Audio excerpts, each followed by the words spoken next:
Bonjour à tous, aujourd'hui on se retrouve pour une nouvelle vidéo dans laquelle je vais faire l'analyse linéaire de l'invitation au voyage, un texte extrait des Fleurs du Mal de la partie Spleen et idéal, écrit par Charles Baudelaire.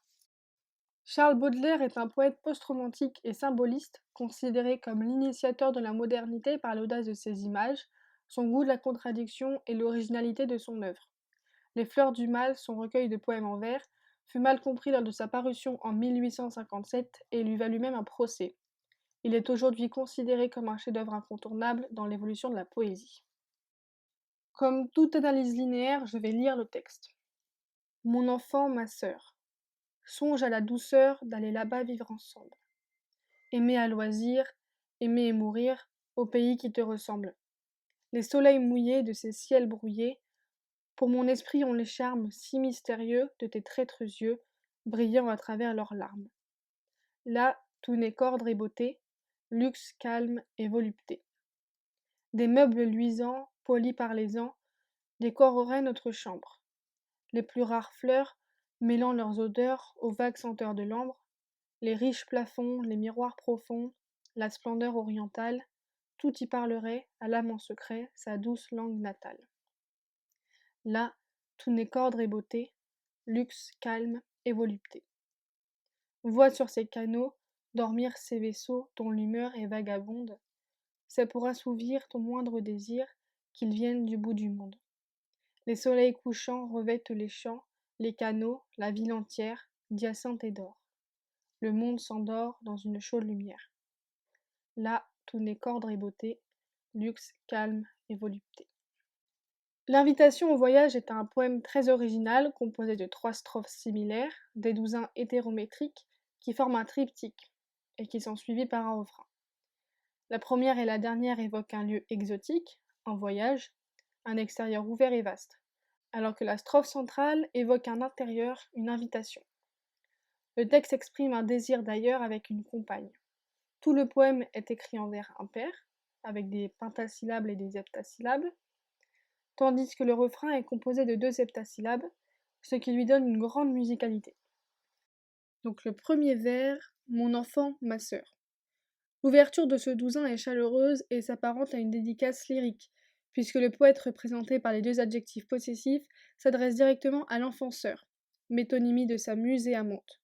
Les sonorités nasales donnent une tonalité chaude et bienveillante. Songe à la douceur. Le verbe à l'impératif présent confirme l'invitation du titre, et le mot douceur est associé par la rime au mot sœur. Chaque douzain est construit avec 2 rimes plates, suivies de 4 rimes embrassées. Tous les pentasyllabes ont des rimes masculines, les autres féminines. La douceur est renforcée dans les 2 premiers vers par l'allitération en S. L'enthousiasme de cette invitation est marqué par l'enjambement avec le vers suivant et son exclamation finale. D'aller là-bas vivre ensemble. Le verbe et l'adverbe indiquent le besoin d'un ailleurs lointain. Le second adverbe, ensemble, réunit les 2 amants. L'emploi de l'infinitif qui se confirme dans les vers suivants semble indiquer un départ pérenne. Aimer à loisir, aimer et mourir. Ces 2 vers réunis par l'anaphore offrent déjà un aspect de l'idéal baudelairien, par leur caractère hyperbolique également. Au pays qui te ressemble. L'ailleurs est évoqué enfin avec enthousiasme, exclamation, parce qu'il possède pour lui la beauté de sa muse, comme le montre la comparaison. Les soleils mouillés de ces ciels brouillés. Le cadre devient plus précis dans ces 2 vers. L'oxymore du vers 7 ainsi que le pluriel renvoient sans doute à un lever de soleil sur la mer, un lieu insulaire peut-être, ou un tableau flamand qui semble suggérer le vers 8, au pluriel également. Pour mon esprit ont les charmes, si mystérieux, de tes traîtres yeux brillant à travers leurs larmes. On retrouve ici la femme paysage dont la beauté émeut le poète, et le motif des yeux qui revient souvent dans l'œuvre et qui fascine le poète, avec toutefois un adjectif dépréciatif, traître, qui pour le poète marque aussi l'ambiguïté de ce regard féminin qui l'attire et lui fait peur. Là, tout n'est qu'ordre et beauté, luxe, calme et volupté. Ce refrain énumère les aspects de l'idéal baudelairien, idéal aristocratique, sans oublier la sensualité. Des meubles luisants, polis par les ans, décoreraient notre chambre. Ce douzain central présente en une seule phrase un intérieur intime, une chambre, et luxueux, confirmant les propos du refrain avec un changement d'énonciation, puisque l'auteur emploie un adjectif possessif pluriel qui réunit les deux amants, mais aussi le conditionnel présent qui indique un hypothétique désir. On retrouve le caractère brillant et lumineux du premier douzain, et une sensation tactile dans la personnification du vers 14 enrichit la sensation visuelle. Les plus rares fleurs mêlant leurs odeurs aux vagues senteurs de l'ambre. Le cadre est sensuel également par les sensations olfactives dans ces trois vers qui semblent enivrés par les sonorités de liquide, allitération en R et L dans toute la strophe, et les assonances en heure. Les riches plafonds, les miroirs profonds, la splendeur orientale. Ce sont ici les sensations visuelles qui sont mises en valeur par la personnification du vers 19, l'antithèse du vers suivant, et le vers 21 confirme la vogue de l'orientalisme à cette époque. Tout y parlerait, à l'âme en secret, sa douce langue natale. Enfin, les derniers vers de la strophe évoquent les sensations auditives. On est passé de l'esprit, de la strophe 1, à l'âme.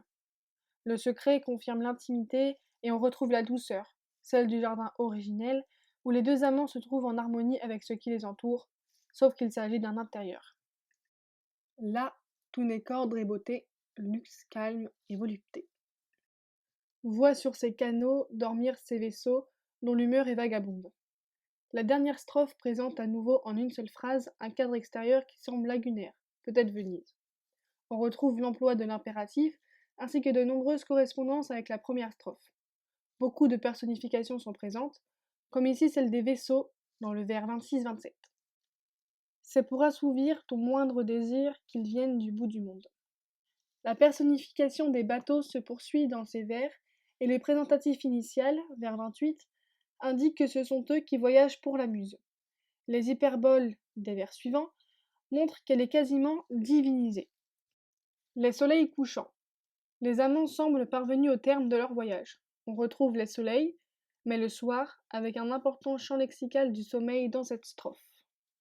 Revêtent les champs, les canaux, la ville entière d'hyacinthe et d'or. Ces soleils sont aussi personnifiés et envahissent progressivement le paysage entier comme le montre la gradation des vers 32-33, transformant celui-ci en un univers lumineux et luxueux, un idéal, voire les métaphores du vers 34. Le monde s'endort dans une chaude lumière. Le poème se termine en exprimant une sorte de sérénité heureuse, béate, avec l'hyperbole du vers 35, l'évocation à nouveau de la lumière avec une connotation picturale soulignée par le pléonasme. Là, tout n'est qu'ordre et beauté, luxe, calme et volupté. Poème célèbre et très original, chanson et invitation à la quiétude et au rêve, ce texte a tout pour séduire, pour transporter, pour relaxer. La magie vient à la fois de la forme et du contenu, rien du spleen ici. L'idéal proposé, d'autant plus que la deuxième personne peut aussi s'adresser au lecteur. La poésie est aussi la recherche de l'idéal, humain et esthétique. La tonalité de cette ballade se retrouve dans certains poèmes du recueil, comme Parfum exotique, mais aussi dans L'invitation au voyage, des petits poèmes en prose, où l'on peut voir à nouveau cette chaleur qu'on peut offrir à la femme aimée, à la sœur d'élection. Voilà, c'est tout pour cette analyse linéaire. J'espère vous revoir bientôt. En attendant, vous pouvez vous abonner juste ici et partager la vidéo. Et nous, on se revoit bientôt. Au revoir.